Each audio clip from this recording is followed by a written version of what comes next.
오늘 우리에게 주시는 하나님 말씀 요한복음 16장 16절에서 24절에 있는 말씀까지 함께 보겠습니다. 신약성경 213면 정도 될 것 같습니다. 요한복음 16장 16절서부터 24절에 있는 말씀 찾으셨으면 우리 같이 함께 한 목소리로 봉독하겠습니다. 하나님의 말씀을 함께 봉독할 때에 주님의 음성을 들을 수 있길 바랍니다. 함께 봉독합니다. 조금 있으면 너희는 나를 보지 못할 것이다. 그러나 또 조금 있으면 나를 볼 것이다. 그의 제자 가운데서 몇몇이 서로 말하였다. 그가 우리에게 조금 있으면 나를 보지 못하게 되고 또 조금 있으면 나를 볼 것이다 하신 말씀이나 내가 아버지께로 가기 때문에 라고 하신 말씀은 무슨 뜻일까? 그들은 말하기를 도대체 조금 있으면 이라는 말씀이 무슨 뜻일까? 우리는 그가 무엇을 말씀하는지 모르겠다 하였다. 예수께서는 제자들이 자기에게 물어보고 싶어하는 마음을 아시고 그들에게 말씀하셨다.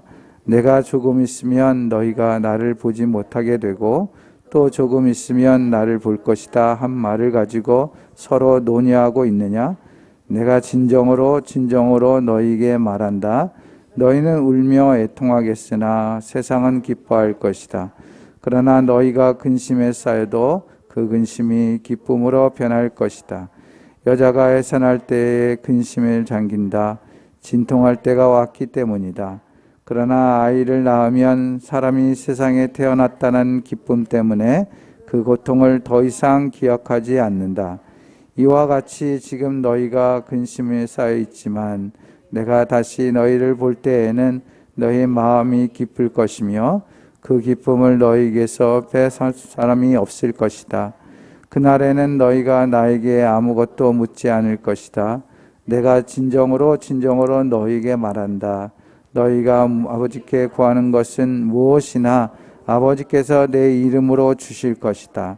지금까지는 너희가 아무것도 내 이름으로 구하지 않았다. 구하여라. 그러면 받을 것이다. 그래서 너희의 기쁨이 넘치게 될 것이다. 이것은 주님의 말씀입니다. 아멘. 네. 이제는 날씨가 많이 풀려서 봄날과 같은 느낌이 드는 것 같습니다. 옷차림도 많이 가벼워진 것 같습니다. 그런데도 불구하고 우리가 지난주부터 사순절에 들어갔습니다. 사순절. 예수님께서 우리를 위해서 고난당하신 그 주간을 기억하시면서 우리를 향한 하나님의 사랑을 다시 한번 마음속에 새기는 기간이라고 생각이 됩니다. 여러분들도 이 기간 동안에 다른 날도 마찬가지로 하나님의 사랑을 늘 생각하겠지만 조금 더 우리가 묵상하며 하나님의 말씀을 우리 마음에 새기면서 주님께서 우리에게 베풀어 주신 그 은혜를 진실로 체험하면서 믿음 가운데 더 한 걸음 나아갈 수 있는 저와 여러분들의 삶이 될 수 있기를 바랍니다. 고든 맥도날드 목사님의 저서 중에 인생의 궤도를 수정할 때라는 책이 있어요. 그 책 가운데 소제목에 부츠 아래 놓인 인생이라는 단락이 나옵니다. 부츠, 이제 긴 장화 신발 있죠? 그 부츠. 발음이 좀 이상해져서 우리나라 야채 얘기할 것 같아서 부츠입니다. 그 부츠 아래 놓인 인생이라는 단락이 나오는데 거기에서는 이 고든 목사님께서 경험했던 이야기들을 소개하고 있어요. 그가 헤비다트, 집을 지어주는 일, 그 봉사를 하기 위해서 헝가리에 갔던 이야기입니다. 일주일 동안 그 봉사를 했는데 그 일주일 동안의 기간 동안에 봉사를 마치고 이제 자유시간이 있어서 관광을 하게 되었다고 합니다. 그리고 부다페스트에 가서 그 유명한 음식점에 가게 되었어요. 음식점 안에서는 자그마한 헝가리 민속춤 공연이 행해지고 있었다고 합니다. 여자 무용수들의 화려한 옷을 입고 남자 무용수들은 검은 옷에 이제 긴 부츠를 신고 있었어요. 은빛 부츠를 신고 있었다고 합니다. 그리고 춤을 추고 있었던 것이죠. 우연치 않게 고든 목사님은 그러한 춤 가운데 그 춤에 주목되기보다는 그 무용수 밑으로 지나가고 있는 벌레 한 마리가 눈에 띄었다는 것이에요. 그래서 무용수들의 춤보다 그 벌레에 집중하게 되었고, 왜냐하면 현란하게 발을 구르면서 춤추는 무용수들 밑에는 벌레의 그 운명이 어떻게 될까, 그게 아슬아슬하게 조마스럽게 보게 되었다는 것이에요. 고든 목사님은 벌레의 입장에서 빠르게 구르는 무용수들의 그 부추가 언제 그 벌레에게 덮칠지 모르는 위기와 같은 그 상황을 보았다라는 것이죠. 아슬아슬하게 그 벌레가 그 부추의 발을 피하게 되었지만 결국에는 밟히게 되는 그 장면을 목격하게 되었다라는 것입니다. 이러한 일을 목격하면서 고든 목사님은 인생의 삶 속에서 보여지는 위기들이 마치 이 벌레가 부추 아래서 위기를 맞는 것 같이 우리 인생도 그러한 인생과 같지 않을까, 이렇게 생각하게 되었다는 것이에요.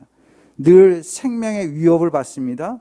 얼마 전에는 일본에 강진이 있었지요.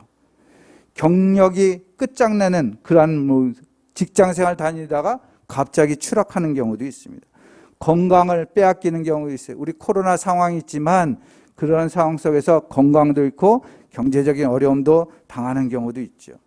결혼 관계가 가정을 분열을 일으키는 그러한 상황도 있습니다.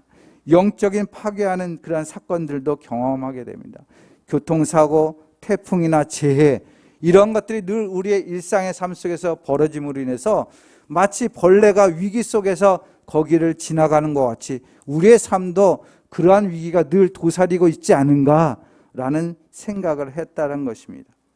그렇습니다. 고든 목사의 말씀처럼 인간의 현실은 질병과 사고, 손해, 인간의 관계의 상처로 인해서 마음이 상하고 극도의 슬픔이나 근심에 사로잡힐 때가 많습니다.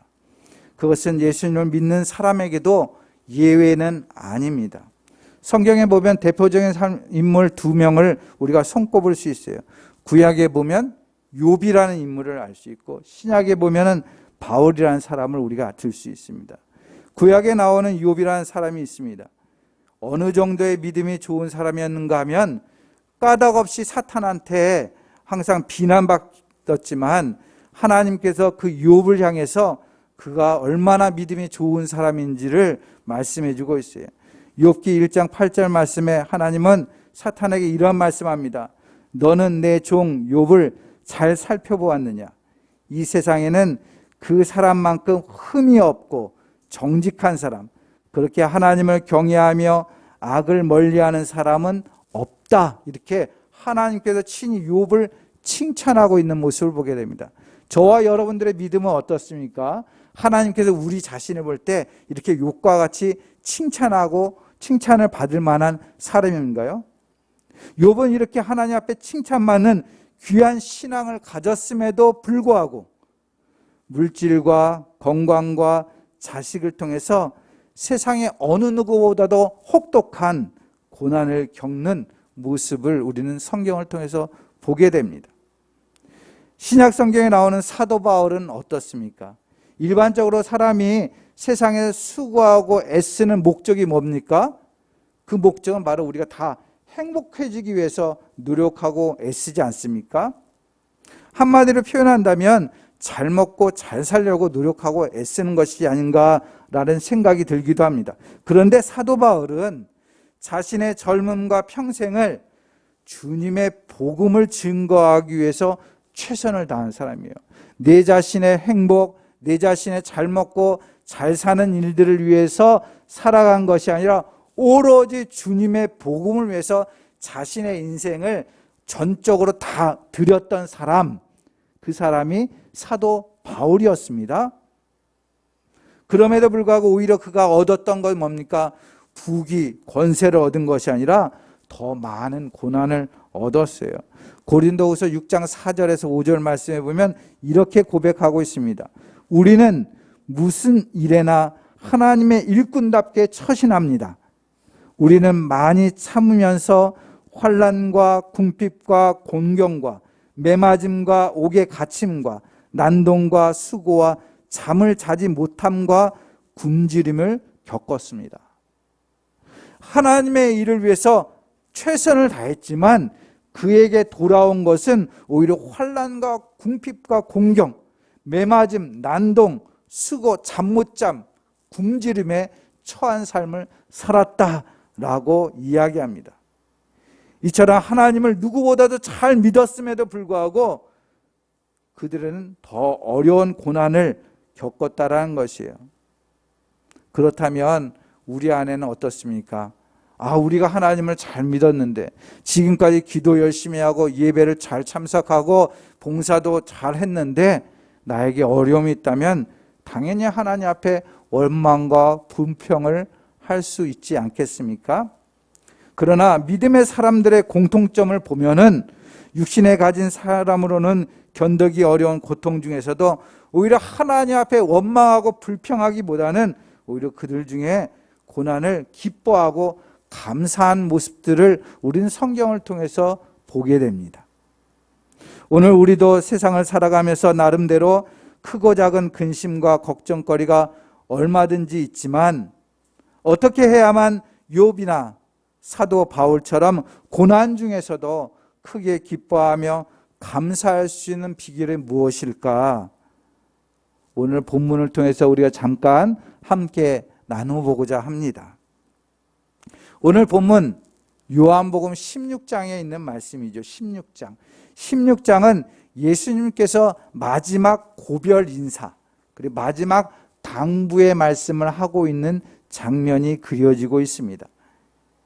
예수님은 이 순간에 제자들의 마음을 흔들어 놓는 말씀들을 하고 있어요. 오히려 마지막 당부의 말씀이니까 잘해라, 열심히 해라 이런 말도 있겠지만 마음이 아픈 근심스러운 그러한 말씀을 하고 있다는 것이죠.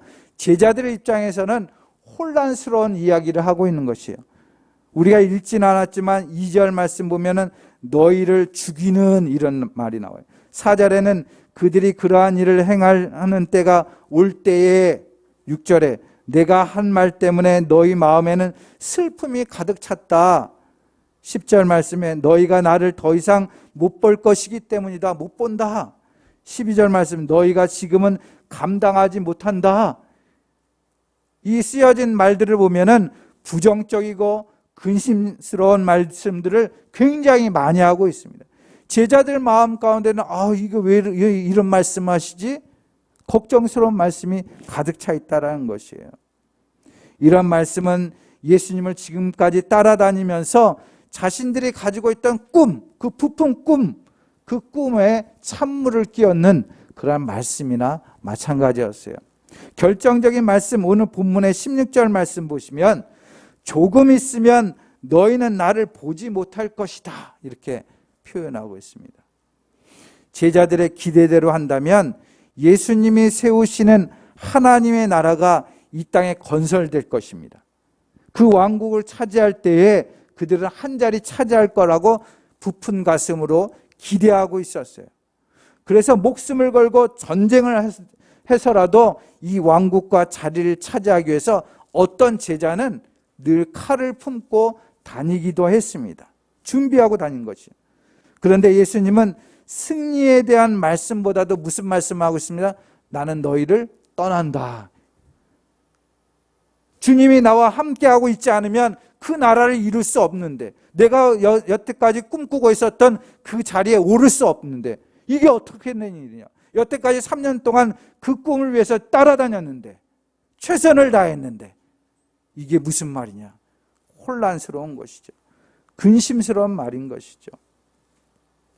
그래서 제자들은 예수님이 떠난다는 말씀을 이해할 수 없었어요. 기대가 무너지는 것이죠. 3년 동안 따라다니고 수고했던 그 모든 것들이 물거품이 되는 거나 마찬가지였어요. 그러한 근심 가운데 예수님께서는 혼란한 그 제자들을 향해 말씀하십니다.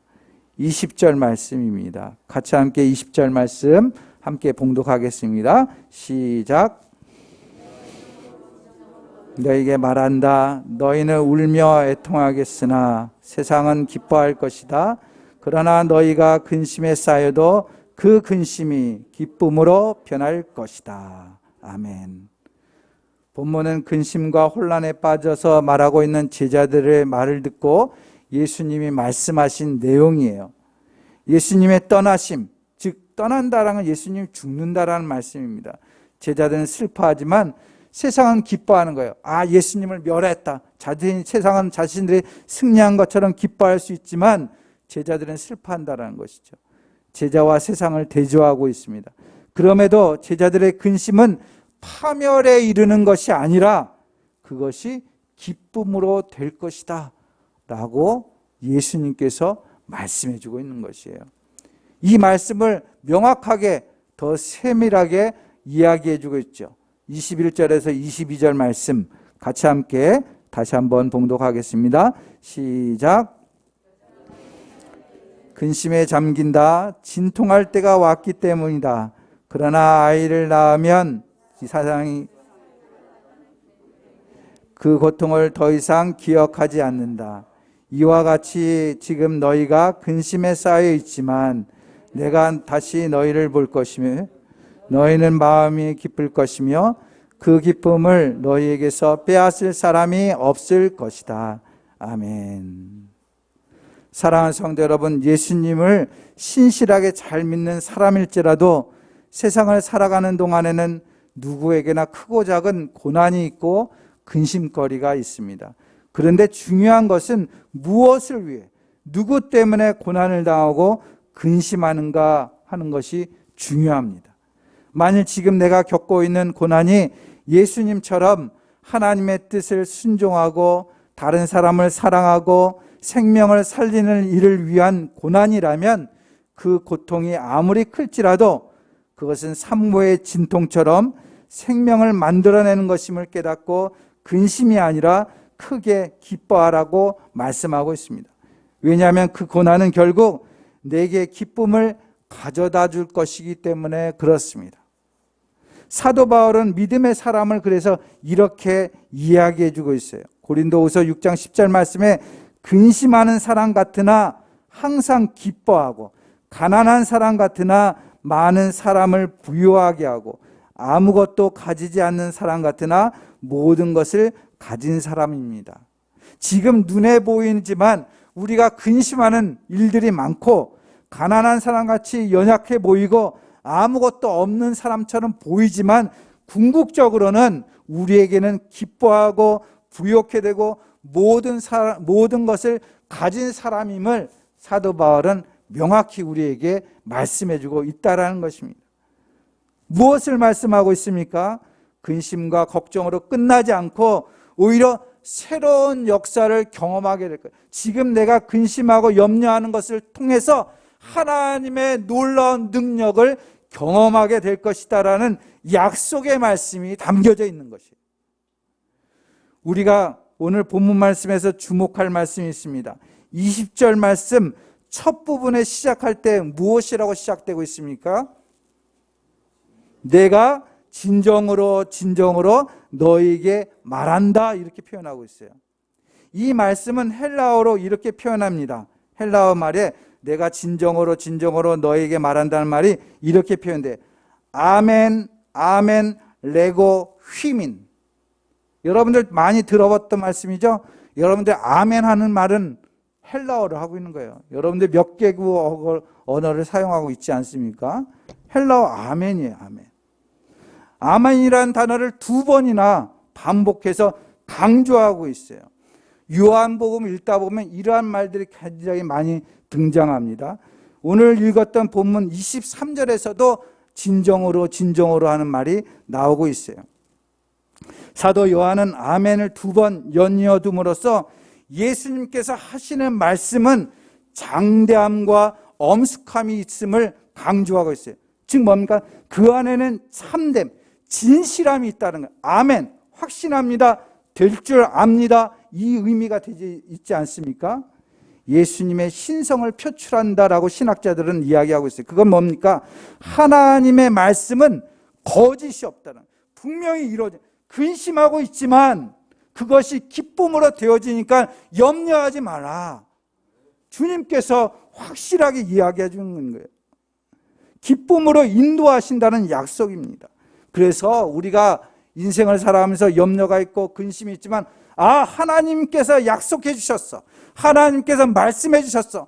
우리가 근심을 이길 수 있는 것은 하나님의 말씀을 붙들고 나갈 때 이길 수 있는 것입니다. 여러분들이 잘 아는 예화가 있어요. 안젤라 엘웰 헌트라는 분이 썼던 동화입니다. 옛날 요르단 계곡에 세 그루의 나무가 있었다는 것입니다. 어느 날 세 그루 나무는 각기 자신의 꿈을 이야기했어요. 한 나무는 이럽니다. 나의 꿈은 예루살렘 성전의 제단이 되는 거야. 그렇게 되면 평생 하나님께 봉사할 수 있을 테니까. 이렇게 첫 번째 나무가 이야기했어요. 그러자 두 번째 나무도 나뭇잎을 흔들면서 말합니다. 나는 사람들을 섬기고 싶어.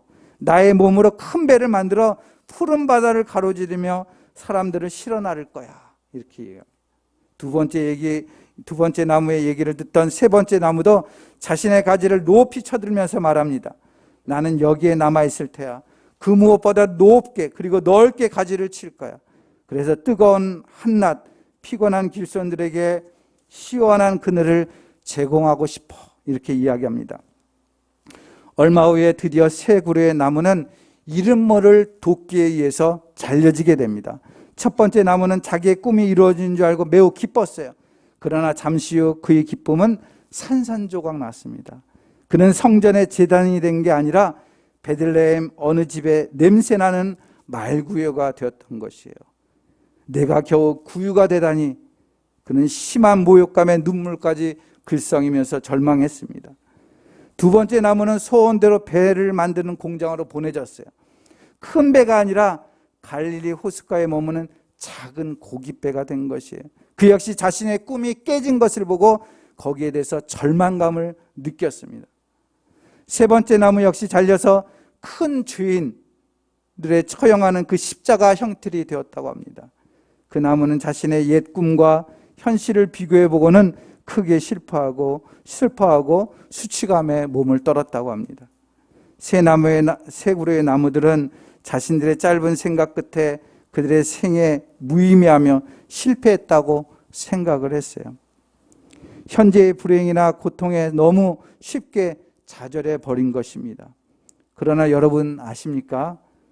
그들의 현재 고통을 통해서 하나님의 원대한 계획이 숨겨져 있다는 사실을, 하나님께 그들을 위해서 가장 아름다운 미래를 준비해 놓고 있다는 것을 우리는 알고 있습니다. 첫 번째 나무는 심히 냄새나고 누추한 말구유가 되었지만 어느 날 밤 가장 거룩하고 성스러운 아기 예수님이 눕혀지는 그러한 영광을 얻게 되었습니다. 두 번째 나무는 갈릴리 호숫가의 조그만 고깃배가 되었지만 어느 날 하나님의 아들 예수께서 그 배에 올라가서 설교 말씀을 하셨던 것이에요. 그 어떤 범선보다도 더 큰 명예를 얻은 것이죠. 세 번째 나무는 인류를 대신하여 희생을 당하신 예수님께서 매달리신 십자가가 되었습니다. 그 후에 영원한 믿음의 상징이 되었습니다. 이처럼 요르단 계곡에 서 있었던 세 그루의 나무들은 한때 자신의 꿈이 좌절되는 듯한 고통을 겪었지만 그 고통 이후에 참으로 영광이 넘치는 기쁨을 겪게 되었다라는 이야기를 해주고 있습니다. 성전의 귀한 제단이 되지 않아도, 바다를 누비는 큰 범선이 되지 않아도, 웅장한 나무로 다시 살아난 것도 아닐지라도 그들은 예수님에 의해서 귀한 가치를 얻었던 것입니다. 사랑하는 성도 여러분, 우리가 일생을 살아가면서 우리에게 근심과 걱정과 염려로 살아가는 비록 자그마한 인생이지만 그 인생 가운데 예수님이 내 안에 함께하고 주님의 약속된 말씀을 바라보고 살아간다면 그것은 결코 작은 인생이 되지 않습니다. 하나님 앞에 귀하게 쓰임받는 인생인 것입니다. 그 인생 가운데 하나님께서 분명히 말씀하십니다. 너에게 기쁨이 찰 것이다. 기쁨이 찰 것이다. 사랑하는 성도 여러분, 염려와 걱정 대신에 우리 안에 약속하신 주님의 말씀을 바라볼 수 있기를 바랍니다. 고린도후서 7장 10절 말씀에 하나님의 뜻에 맞게 마음 아파하는 것은 회개를 하게 하여 구원에 이르게 하므로 후회할 것이 없습니다. 그러나 세상 일로 마음 아파하는 것은 죽음에 이르게 합니다. 우리가 근심과 걱정이 있을지라도 내 안에 하나님의 약속을 믿고 살아간다면 그것은 오히려 구원을 이루고 하나님의 기쁨의 길로 나아가는 것입니다. 그러한 믿음의 성도들이 되어질 수 있기를 바랍니다. 또한 본문에서 우리에게 또 하나의 길을 말씀해 주고 있어요. 본문 23절에서 24절에 있는 말씀입니다. 같이 함께 봉독하겠습니다. 시작. 내가 진정으로 너희에게 말한다. 너희가 아버지께 구하는 것은 무엇이나 아버지께서 내 이름으로 주실 것이다. 지금까지는 너희가 아무것도 내 이름으로 구하지 않았다. 구하여라. 그러면 받을 것이다. 그래서 너희의 기쁨이 넘치게 될 것이다. 아멘. 인간에게 가장 큰 비극이 있다면 그것은 내일 일을 알지 못하는 데 있습니다.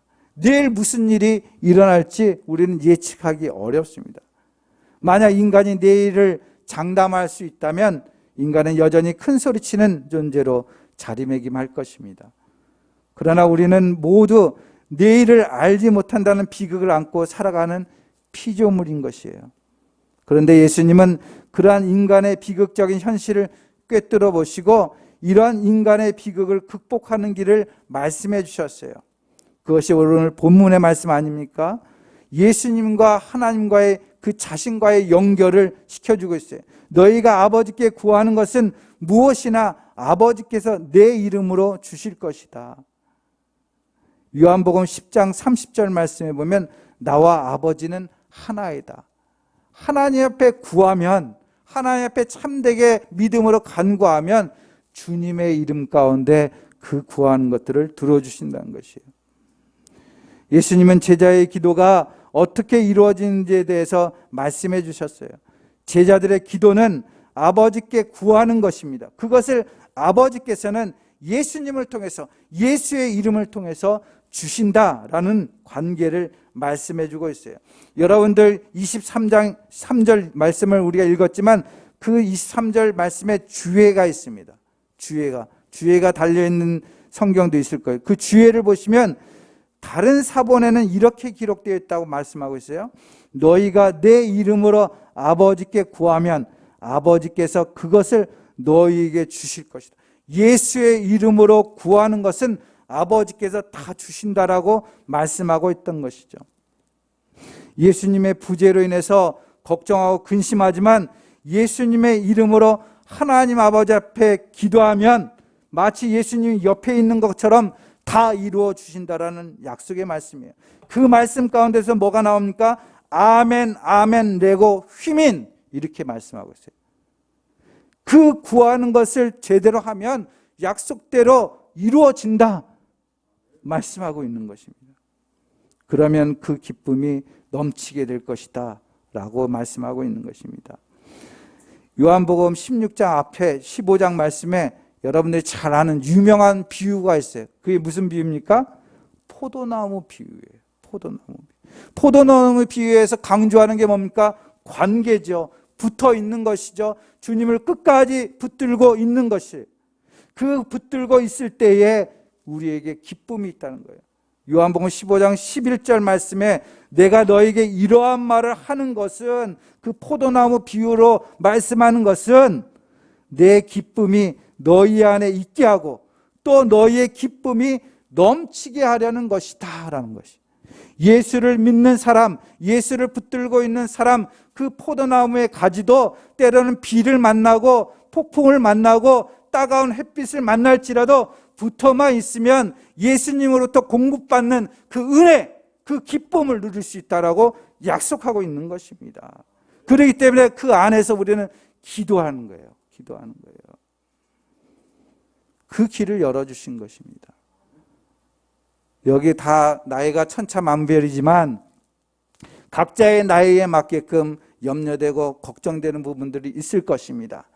그럼에도 불구하고 내가 주님 안에서 믿음으로 하나님 앞에 기도하면, 내 꿈을 하나님 앞에 기도하고 나아가면 주님께서는 그 일을 통해서 기쁨으로 인도해 주시는 것이에요. 이러한 예화를 보았습니다. 역사 속에서 전 세계적으로 존경받는 아브라함 링컨의 가정은 실상은 많은 문제가 있었다고 해요. 그 가정은. 링컨의 부인에 대해서 어떤 이가 이렇게 글을 적어 놓았다고 합니다. 그녀는 허영심이 많았고 지나치게 옷을 좋아했고 유행하던 것보다 더 노출이 심한 옷을 입기를 좋아했습니다. 그의 화려한 옷을 입은 모습은 공개석상에 드러내 대통령의 마음을 무겁게 만들었습니다.